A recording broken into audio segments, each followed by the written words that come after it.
Well, welcome back. If you just joined us, you're watching KTN Prime, and this is the discussion for tonight, where we are looking at the 2027 election preparedness.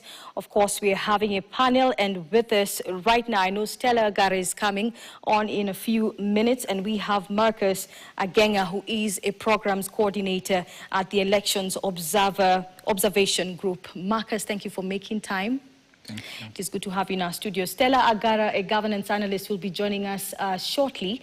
But first, just to introduce tonight's discussion, we do know that last week on Thursday, we had the by-elections that took place in different constituencies across the country. There were reports of chaos and claims of voter bribery. We did see cases of violence and disorder that were evident, especially in areas where there were hotly contested seats.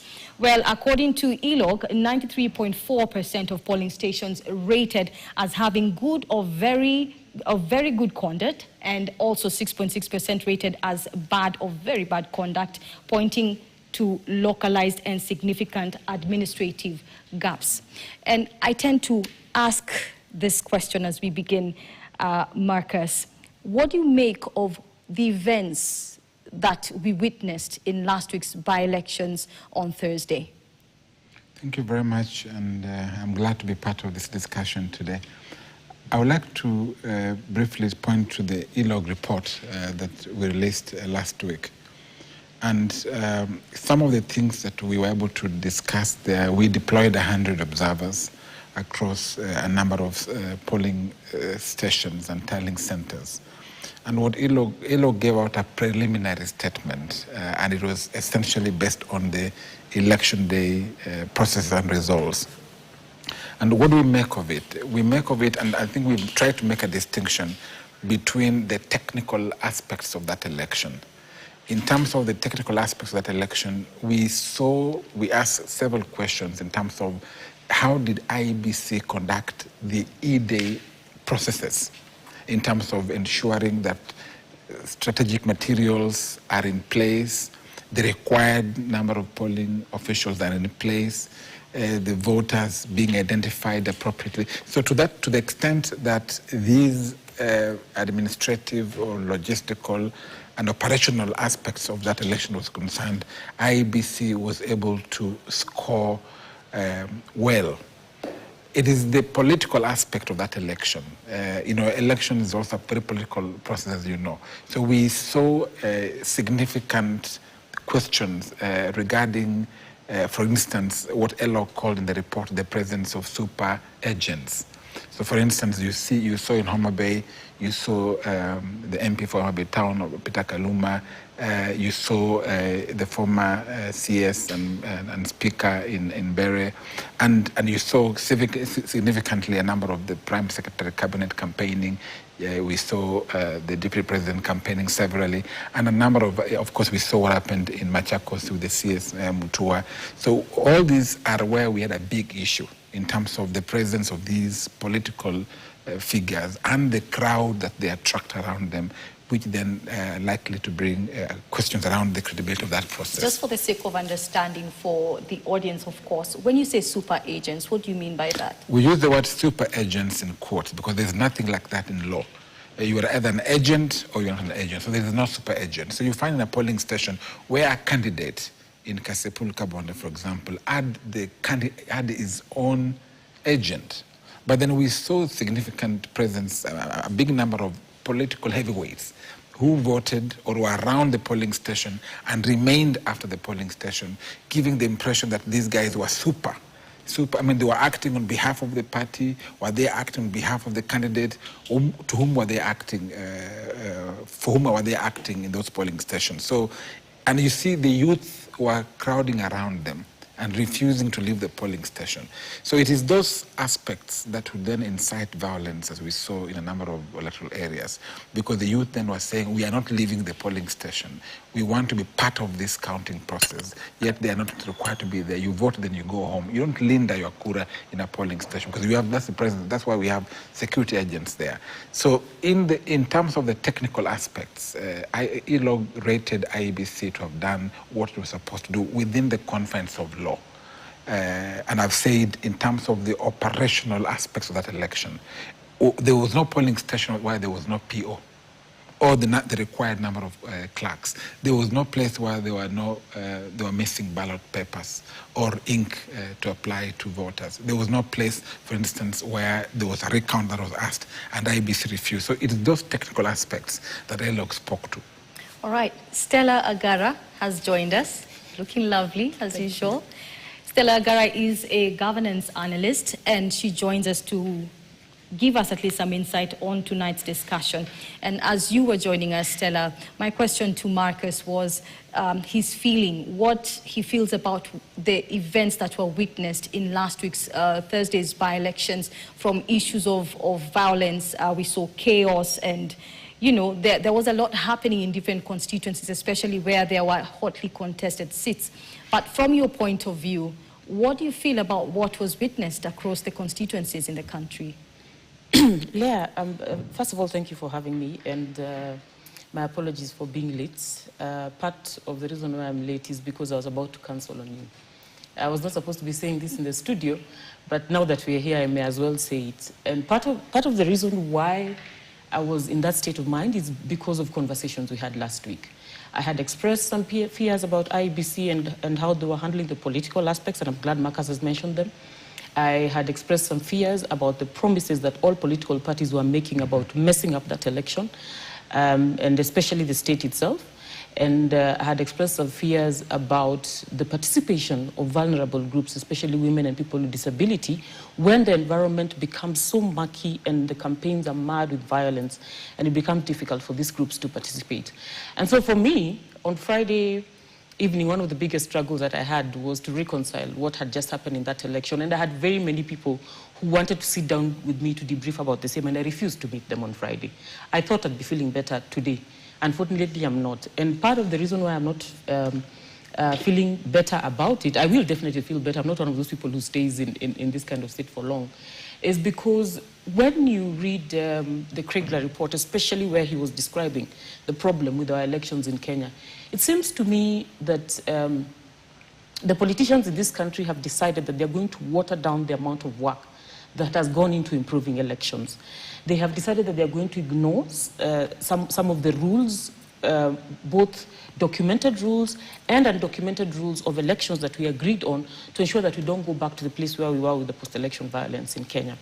They have decided to completely disregard the effort that is being put by state agencies, the judiciary, civil society organizations, initiatives, some of which I think Marcus and his organization are part of, to ensure that we improve our electoral processes, we improve how we behave around elections, we handle the technical, legal processes on our elections, but also that we handle the political aspect of our elections.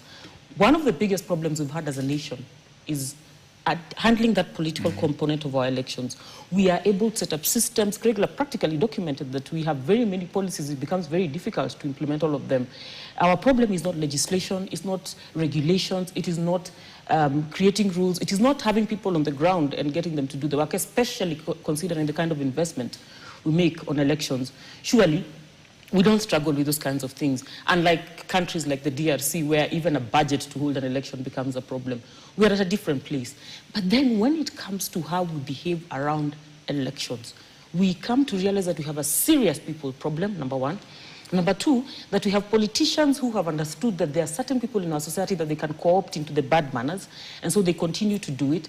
And unfortunately, one of the most discouraging things for me is because there's a blogger I've been following for a very long time, a young man who has positioned himself to be giving political commentary.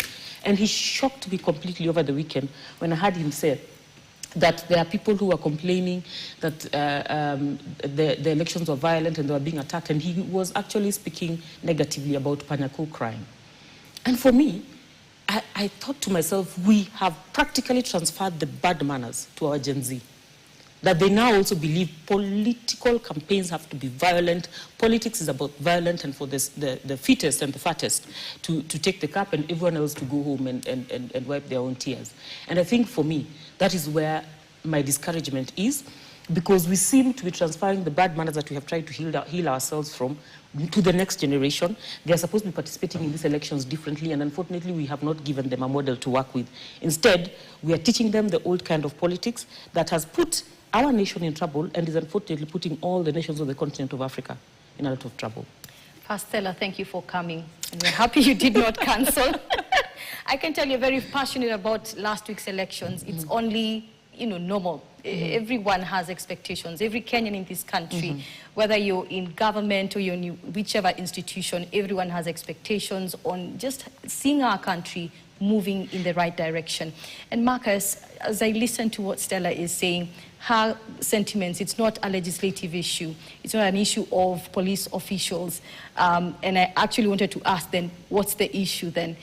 Because we do know that there were police officials. I know there's a moment we've talked with Stella before, and she was talking about the various stakeholders that contribute to the success of an election.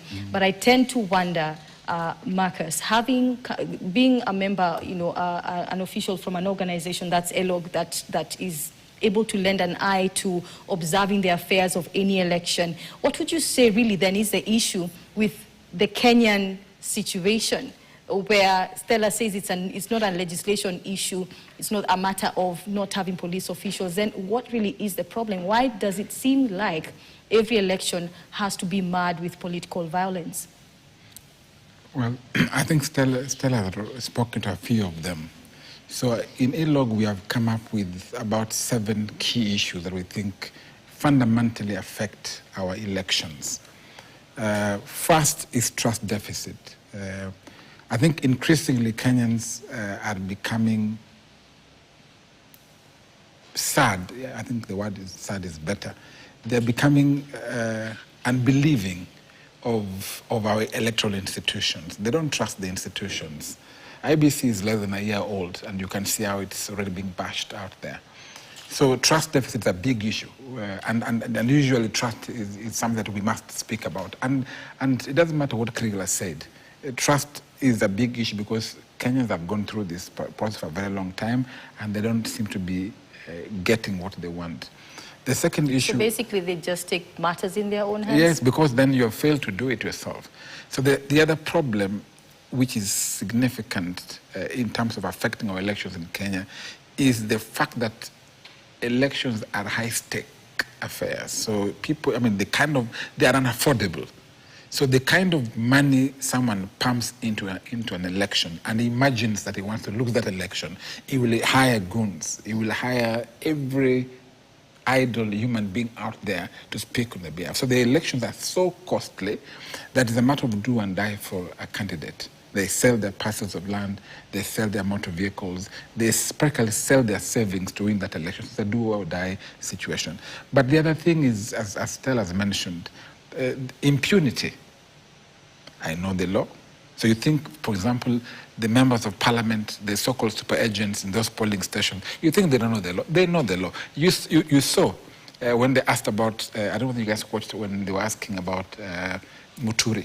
It was asked, are you an agent? Muturi surely is a former attorney general of our country. So he surely knows that only accredited agents should be in a polling station. You had his response. So impunity is a big issue, which Kriegler cannot actually help us. Or IEBC cannot help at a point where you are refusing to do what is right. The other question is the question around marginalized, the participation of marginalized groups, as she was talking about. Our elections are increasingly becoming, because they are so expensive, a big number of our women or youth or persons with disability are now shying away, and they're saying, no, I can't deal with this kind of environment, so I better stay home. I have no muscle, financial muscle, or this kind of muscle of gathering goons around me. I don't have that muscle to do it. So they shy away. But fundamentally, it boils down to culture. What kind of culture do we have around our politics? It's a big issue, and no legislation can help about culture. If you have bad manners in terms of loving violence, if you have bad manners in terms of being corrupt, if you have bad manners in terms of insulting and demeaning other human beings, what can, I mean, we have laws, and NCIC tend to do it, but what can they do? I think it's about how I behave as a human being. So Kenyans go into polls thinking, and of course knowing that it is their fundamental right which they exercise to bring into office people that they can represent them. But when they go to polling stations, that right is completely ignored and it's taken over by those who have the money. ELOG termed, in its preliminary report last week, termed this particular by-elections as credible. Of course, highlighting the issues around chaos and talking about some of the cases of violence that were witnessed, but at the same time saying that the IEBC conducted itself in a manner that gives it a good percentage of a successful preparedness and carrying out of elections. But my question to you, Marcus, before we even go to Stella, because I have a follow-up question for Stella, but I tend to ask, does the chaos that we witness in any election within this country affect in any way the credibility of the results? Exactly. If you look at our constitution, it provides the principles of fair and free elections. And one of them is free from violence. So we did not in our statement term the elections as free and fair.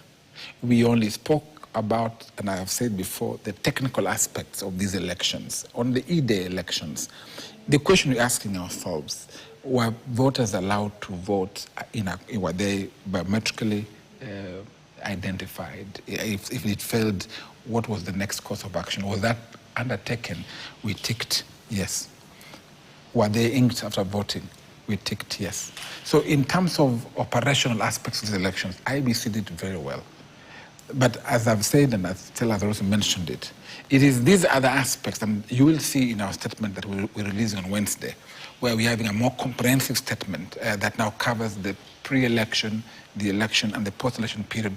And we have cited very significant loopholes in this area that must be watched ahead of 2027. For instance, the use of state machinery in an election is a big problem. You don't see it on elections day. But you see it in the pre-election. Why would you go and have an entire deputy president campaigning? I mean, that's a serious government. The number two in waiting. Is that intimidation of voters? We don't know. So we look at the use of state machinery as a problem, and it's a political problem. When CSS openly campaign for a candidate, it's a big issue. And ELOG spoke about this, I think, like about 2 months ago. We raised that issue. We're looking at the use of security forces. Are they used? When you see the deputy president with an avalanche of police officers around them, you're forced to say, okay, then maybe this is the way to go. So the use of state machinery, the cases around which ELOG verified and which you'll hear on Wednesday, corruption, intimidation of voters is a big issue. And now the only part that we speak about it on Wednesday, hopefully, because the law gives IEBC power to stop an election. If it is so significant in terms of violation there, nothing stops IEBC from saying elections won't be conducted in this area. It is within their mandate. So we are raising this question because they were there in terms of pre-election phase. They saw what was happening. The number of violence in terms of cases related to this, there were so many. You saw them in Bere, you saw them in Kasipul, you saw them in Machakos, you saw them where else? They were all over the place. In Nairobi, even our observers were intimidated by voters who were asking for handouts. Even the media was exactly. So it was a very serious problem. So what I was saying is that at a technical level, in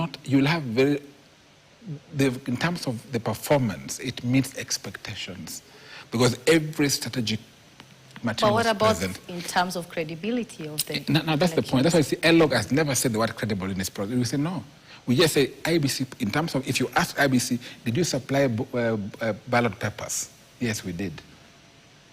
No, but that is not, because elections is both a political process but also a technical process. So for it to be credible elections, then these two aspects must be discharged within the confines of the law. So why would you allow the political aspects to mar an election in terms of communication? Why wouldn't IEBC have stopped an election where it felt that the right to vote would be extremely violated? It didn't do it. Why would have IEBC not disqualified? We saw them try to fine them in Kasipul, but was that enough? Because that was a very serious violation. I mean, nothing stopped IEBC from saying, because of what we see in Kasipul, Kabondo, we don't have that election. Nothing stopped IEBC from doing that.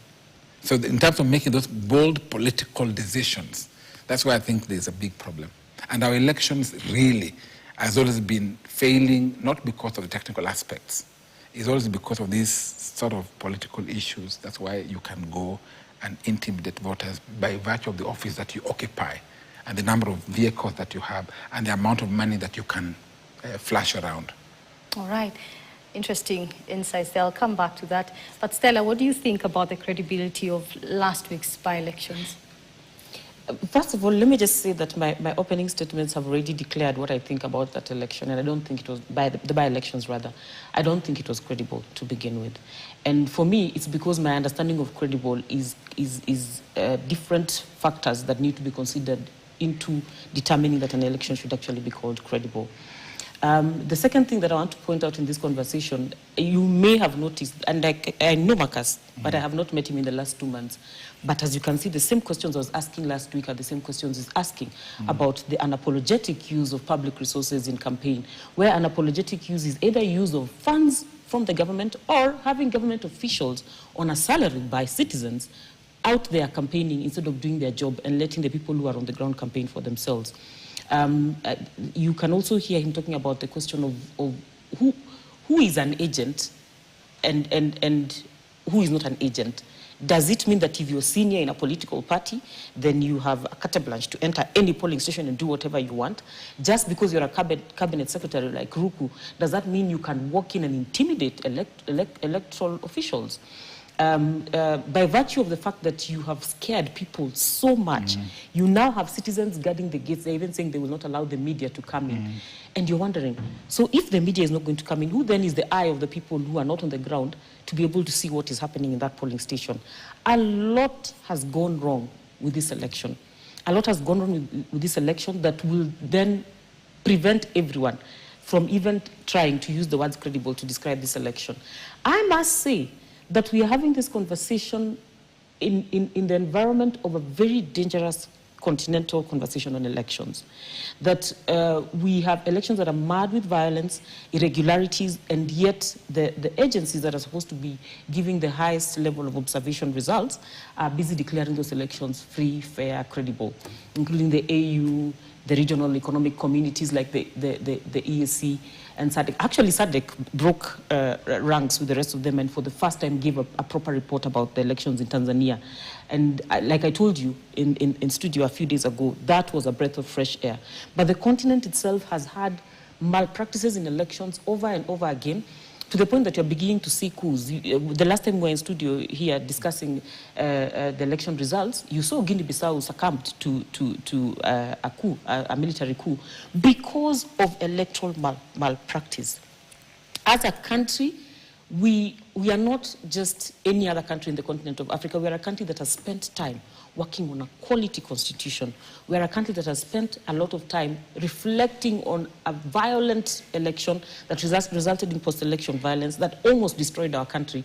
And we are a country that has been working overtime to resolve those issues. So when we find ourselves, after having done reports upon reports, resolutions, considered whatever policies we should pass, whatever regulations we should have, educated, trained the IEBC and all other agencies that are supposed to be working on elections, when we find ourselves in this place, it basically goes to tell you either there are people who have decided that they're going to act with impunity and ignore the laws that we have created, or the people who have been benefiting from the chaos that were elections in Kenya before are happy to go back to that place because it becomes easier for them to manipulate the elections under such chaos than to actually support a proper election that will deliver the candidate that they want.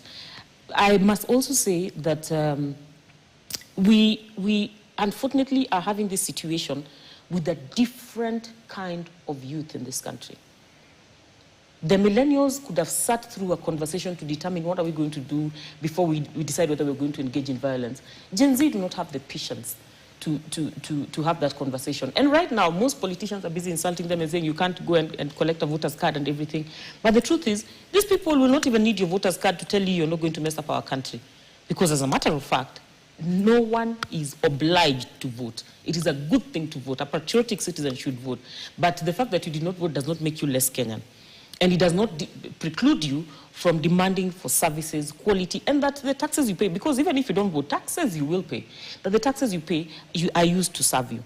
This group of young people have decided to be active citizens irrespective of whether they have a voter's card or not. And I had mentioned some of the issues with even the voter registration process that has been done of recent, that is being used to castigate that group of young people, that it is not mass voter registration. They have not gone all the way to the ground to register voters, but they accuse them of not accessing that kind of process. So for me, there are too many things that are going wrong on too many levels, and unfortunately, we have gone back to the place where elections were the preserve of the most powerful, the wealthiest, and the person who has access to power and influence to determine what happens to the nation. That place is an unacceptable place for Kenya. That place is a place that Kenyans will not accept to go back to, and this here is a recipe for trouble in 2027 if we do not actually take time to reflect on these by-elections and determine that there are certain things that we're not going to accept in the coming elections. Well, Marcus, bearing in mind that some of the very, very important points there that Stella has given, when we look at the preliminary report from last week, one of the key things that Elog mentioned is parties, politicians must take responsibility over the conduct of their supporters.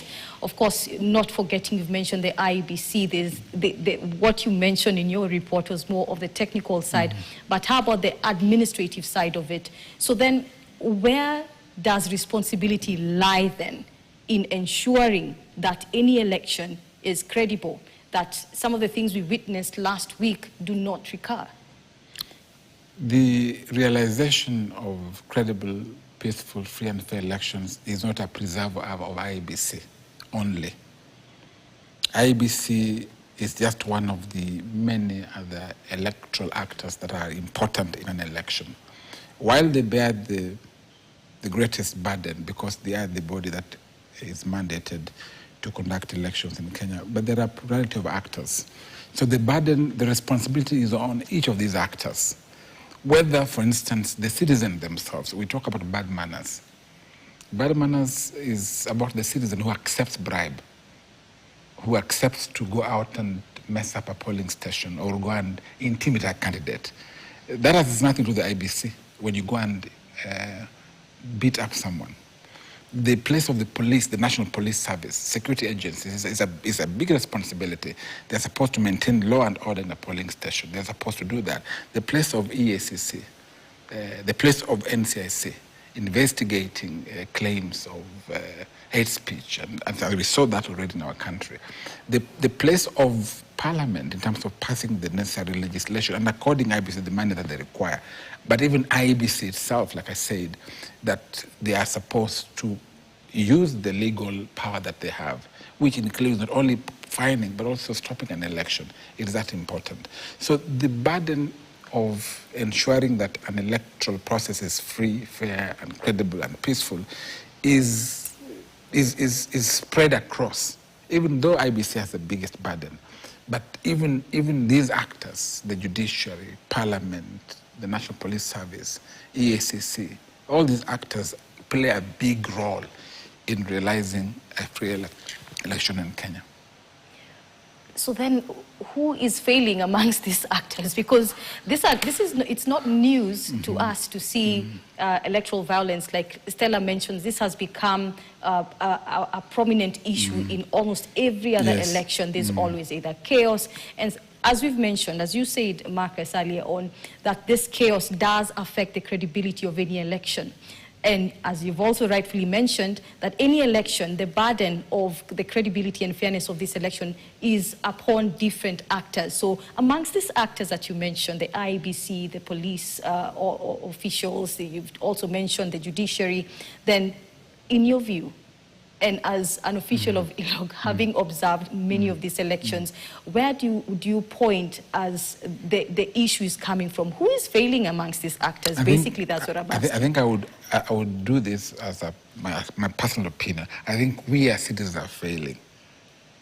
This is my view.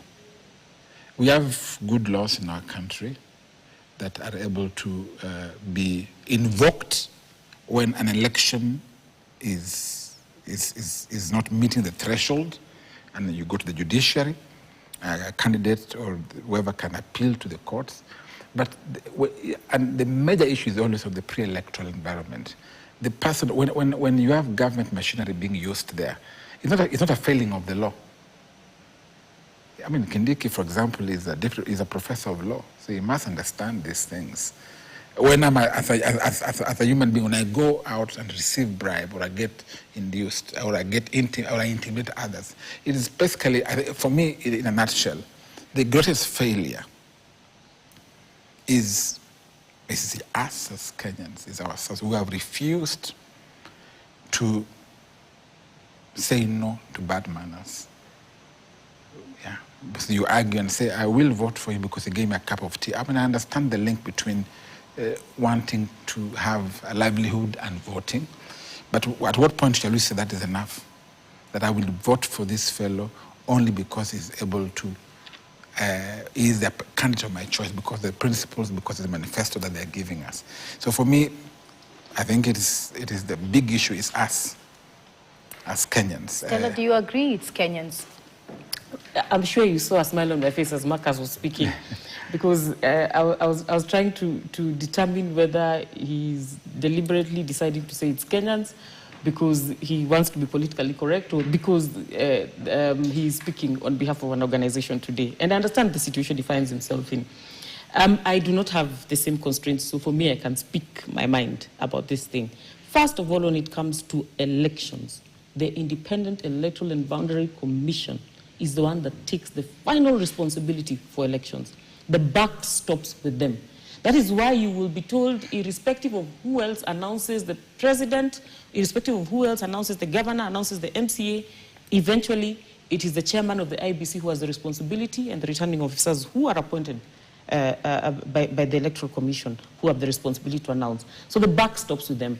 If the system for conducting free, fair, credible elections is failing, the first person to take the blame should be the IEBC. I have mentioned in this studio before that I sense a certain level of fear from IEBC, and part of it has got to do with the reason that Marcus had mentioned about trust deficit, whereby everybody who takes up that assignment takes it up, and it's a poison chalice because already you come in and you're carrying the burden of the mistakes that were made by your predecessors.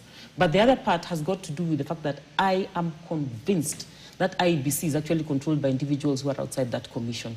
And so you will find, for example, that the commission refuses to respond to critical issues that arise, especially political issues that arise around the election, in the course of the election, and they're going to speak about them after.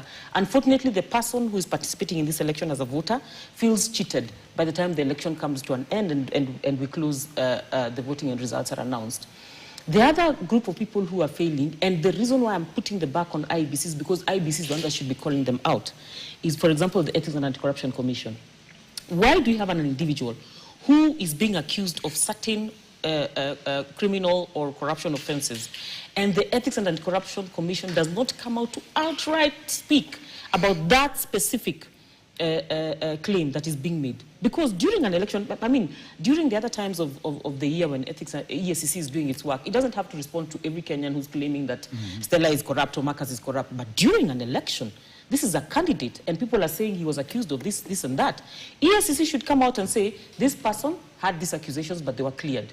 Or this person had these accusations, the matter is in court, and this does not preclude him from participating in the elections. If they were responding to issues that frequently, nobody would then be saying that one candidate in Bere has corruption cases that are unresolved and is bringing corruption money to influence the elections. We have the Office of the Registrar of Political Parties. The registrar has a responsibility to make sure, and in the spirit of bad manners, to make sure that she manages bad manners in political parties, she or he. Okay? That office is supposed to be regulating political parties and ensuring that they conduct themselves in the manner that they should in elections. That even if IEBC does not call out a political party, the registrar should be able to call out the political parties. Of course, there's the political party liaison committee that, of course, does talk about how they should conduct themselves, generally around politics in Kenya. There's the disciplinary committees that have been set up. Our courts are supposed to be speaking. Of course, the courts must be approached, and this is where I agree with Marcus, that if citizens do not go to court to challenge the process, then the courts can only sit and wait for them to show up and complain on different matters about the elections. So basically, for me, if I was to pick the first 3 elements before the voting day, it is those 3. On voting day, I say this without fear or prejudice, that it is state and security organs that normally let us down. Because by the time we're getting to the day of voting, government agencies, IEBC, talk of the registrar and ESCC, whether they've done what they need to do or not, have already set up what they need to set up, what ELOG is saying was done well in the elections. And so it's a matter of ensuring that this then works smoothly throughout the campaign period and throughout the voting process. When you see police officers who are afraid of telling a government official to leave a polling station, one of the questions you must ask yourself, are they truly independent? Because at that time, if what you're doing is legal, if what you're doing is correct, you have a responsibility to ensure that people who are not supposed to be in a polling station are not there, and the people who are allowed to be there are there. How then does it, first of all, how then does Justin Muturi have to come into a polling station to show you that an individual is wearing party colors in the polling station? It's an illegality that the police should have handled before Justin got there. He probably would have walked in and not found anything to fight about. Or even the PO. Or even the electoral officials from the IEBC. Why didn't any of them handle that matter before Justin Muturi got there? So for me, it's a matter of, yes, there are many people, there are many actors who are responsible, who let everyone else down. Now, why I will depart from Marcus's argument is this.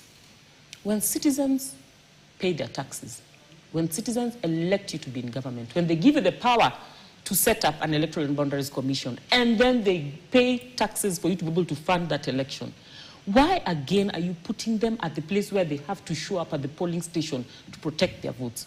Why do they have to be there to safeguard the process and monitor what you're doing? 1 agent, 2 agents, 5 agents, depending on whatever you approve for your campaign, should be enough at the polling station.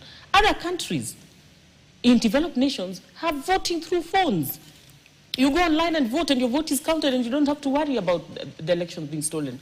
Why is it that we have brought ourselves to a place where citizens are paying double just to participate in an election? You pay taxes, and then you show up again to come and protect your vote because somebody wants to come and manipulate the elections? Feels more like a breach of trust on different levels. Let me just get something, Stella. I agree in terms of the levels and of burden.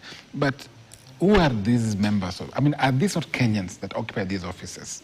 They are Kenyans. So when I say Kenyans, I mean... Let's call them Kenyans with a higher responsibility. Yeah, but they are Kenyans. They are citizens. The members of the commission, whether it's IEBC or RPP, these are our brothers and sisters. We stay with them. We know them. So why do I allow myself, as you said, maybe someone is manipulating them. But why do I allow myself to be manipulated? Then I don't take the job. I'm a police officer in a polling station. I see evil, I do no evil. Why? I'm a Kenyan. I'm a citizen of this country. The success of this process is also my own success. Marcus, though this is not new to this country, so then this begs the question, at what point will we be able to break away? Is Kenya able to break away from this culture, and as you call it, bad manners, where there's a lot of breach of trust? Some of the things that Stella mentions, it sounds squarely an issue of trust on different levels, that, as she says, voters have to literally go to the polling stations to ensure that they secure their votes. So this begs the question then, is there a possibility that Kenyans can then break away from this culture? The culture of corruption, like you mentioned, the culture of impunity, the culture of electoral violence. Do you think this is possible for a country like Kenya? I don't know what Stella will say, because she mentioned something about millennial and Gen Zs. And this is not an analog position. This is just as a Kenyan, reflecting. I think I see hope myself as a Kenyan in the Gen Zs. I think there will be change. There will be change. Maybe not tomorrow, but there will be change, because this new generation will surely make things change, because they are demanding accountability and they demand it now. So the break for me is that, that with this new generation, the Gen Z generation, and the kind of agency that they have been able to mount over the last few 1 year plus some months, will eventually give us some headway. That's what I would say. I don't know, Stella. Marcus, I want to try and project a bit into the report that he's just mentioned that you're going to release on Wednesday. Just tell us a bit about what to expect in that report. I did ask you the question of whether ELOG feels that this election was credible. Of course, you say from the technical part of things, the IEBC conducted itself in a good way that is commendable, but on the other end, the administrative part of it, and some of the key things you mentioned for an election to be termed credible, there are different aspects that need to be seen. Issues around security, issues around order, and issues around voters being allowed to cast their votes without any impediments. Looking at the report on Wednesday, what are some of the things you could tell us to expect in that report, especially on matters credibility? You wait and see on Wednesday. Wait and see, but ELOG will speak to itself to the political aspects of an election. And I think one of the things we shall be addressing is critical issues that, if we think are left and not addressed, they'll be able to significantly affect this commission. And among the things we shall be talking about is the use of state machinery in this election. We shall be talking about issues around the so-called super agents and violence around, because what we saw in a number of areas is a big problem, and things are big failure on the actors that we have just mentioned. So wait and see on Wednesday, but we shall speak about around state machinery that we saw all over the country, state resources that were used in this, some verified cases of intimidation by the big people around our politics, and violence that is attendant to some of the so-called super agents. So we'll be able to speak about that on Wednesday. Looking at the 2027 general election, what does ELOG feel about the country? Are we prepared for that election? Are we able to have a credible election given some of the things we witnessed last week with the mini polls on Thursday? I think if, like I said, if some of these political aspects of these elections are not taken seriously by the IEBC and the electoral actors, then chances are very high that our elections will remain very contested and disputed. And the trust levels will eventually go very low. But as far as ELOG is concerned, we look at preparedness of an election from 7 fronts. We are looking at the legal and institutional readiness of institutions. Do we have the necessary legal architecture for this election? And Sarah said we have enough. But can we make them better? Yes, we can make them better. Are institutions prepared? The actors that I mentioned. We are looking at the operational and logistical preparedness. Do we have enough access to the polling stations, access to the network that we're talking about? That's a big issue. So we ask that question, are we ready in terms of logistical aspects and operational aspects? We look at the resources that are required for this election. Our elections are very expensive, but do we have the money? Stella spoke about the money in our election, but do we have enough money? Money not only for the IEBC, even for the interested candidates or aspirants to run for this election. Are they able to afford these elections? So the resources are very important. Then you look at security aspects around our elections. If the by-elections are something to go by, it means that the security systems must be on a high alert. That those were just 22 electoral areas. What about you're dealing with 290 electoral areas and 1450 electoral areas as well? It's gonna be a very massive security preparedness. So unless we say yes or no, then we have a big problem. Then you look at the technological preparedness. We're gonna procure electoral technology that either identify voters, that transmit results? Have we procured what we need? Have we tested what we need? What do we have in store before you even procure? Do you have money to procure what we have? Mm-hmm. Then you look at stakeholder preparedness in terms of are the stakeholders prepared in terms of, because elections are things that require many actors. Are they prepared? Lastly, communications. How does the IEBC communicate? All right. As we come to a close, I know, Stella, I can see you have something to say. Maybe you can just make it brief as we also take our final remarks about today's topic. I'm looking like I want to say something because it seems you don't want to hear whether I'm optimistic about our ability to handle elections. No, go ahead. I'm a violent optimist. And so even after presenting all those troubles about our elections, I still believe that we have hope as a country, especially based on the kind of strides we have made in terms of legislation, policies, regulations that we've put around elections. I believe that we have good people in this country who continue to work very hard to try to improve our elections, and are constantly engaging the different bodies to ensure that then we have proper elections, including the likes of Markers and his organization, and Uchaguzi platform that is at the center of coordinating, that has organizations like Transparency International, constantly addressing corruption with IEBC, organizations like the Electoral Law and Governance Institute of Africa, and a number of other organizations that are working on elections in Kenya, including the Center for Multi-Party Democracy. I believe we also have Kenyans who continue to speak, and this I'm not talking about speaking in the media or speaking in public forums, but they continue to make input. I have worked very closely with the EACC before it became the EACC. I have worked very closely with the Ethics and Anti-Corruption Commission. I have worked very, very closely, even with the IEBC, and they constantly receive feedback from citizens who just write in, petition, write a letter, some of them even handwritten. So they get feedback. If we can find proper mechanisms to process what Kenyans are providing as feedback, it will be extremely helpful. I also have trust in the fact that irrespective of how politically correct sometimes observer reports are, they still manage to speak about what is wrong with the elections. And so if the media and the stakeholders working on elections can just continue putting their attention and making sure that they improve elections, it will really help matters. The last group that I have hope in is that Gen Z group. They have a different kind of ethics, they have a different kind of accountability mechanism. And for them, accountability is absolute. I think from where we sit, and having lived the lives we have lived as millennials and those before them, we think it's unrealistic. But I think it's a beautiful, beautiful thing to happen now when they demand that they want clean, pure individuals to participate in the next election. I want to see how their demands for clean people to participate in the elections will play out in the next election.